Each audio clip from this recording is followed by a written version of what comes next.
Shalom à toi. Il est écrit dans le livre de Matthieu 28, 19, « Allez, faites de toutes les nations des disciples, les baptisant au nom du Père, du Fils et du Saint-Esprit. » Dans ce passage, le Seigneur Jésus nous met face à notre responsabilité de tendre la main à notre monde.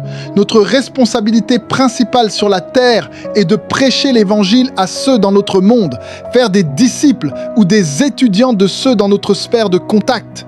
Voilà ce que Jésus voulait dire quand il a dit « Allez donc et enseignez toutes les nations ». Ce mot « nation » est le grec « ethnos » qui fait référence à un groupe de personnes ayant un intérêt commun, caractéristique ou vision, ceux qui sont dans le même métier que vous. Si vous êtes un athlète par exemple, vos collègues athlètes sont dans votre ethnos, c'est votre monde, d'où le Seigneur s'attend de vous de faire des étudiants ou des élèves. Faire des disciples de ceux de votre ethnos signifie leur tendre la main avec le message de l'Évangile, en leur enseignant comment vivre par la parole de Dieu. Et tout cela vient de la parole de Dieu qui nous a réconciliés avec lui par Christ et qui nous a donné le ministère de la réconciliation. 2 Corinthiens 5, 18. Le Seigneur Jésus donna une parabole sur le royaume des cieux disant « Cela, le royaume des cieux est encore semblable à un trésor caché dans un champ.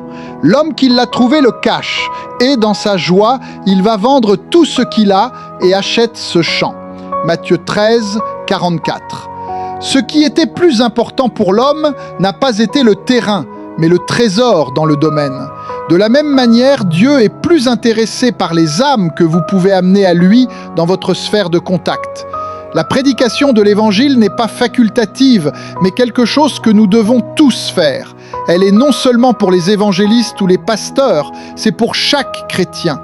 La raison pour laquelle vous êtes à votre travail est parce que Dieu vous a envoyé là pour transformer ceux dans les ténèbres à son admirable lumière. Il veut que vous alliez vers eux avec le message de la vie éternelle. Shalom.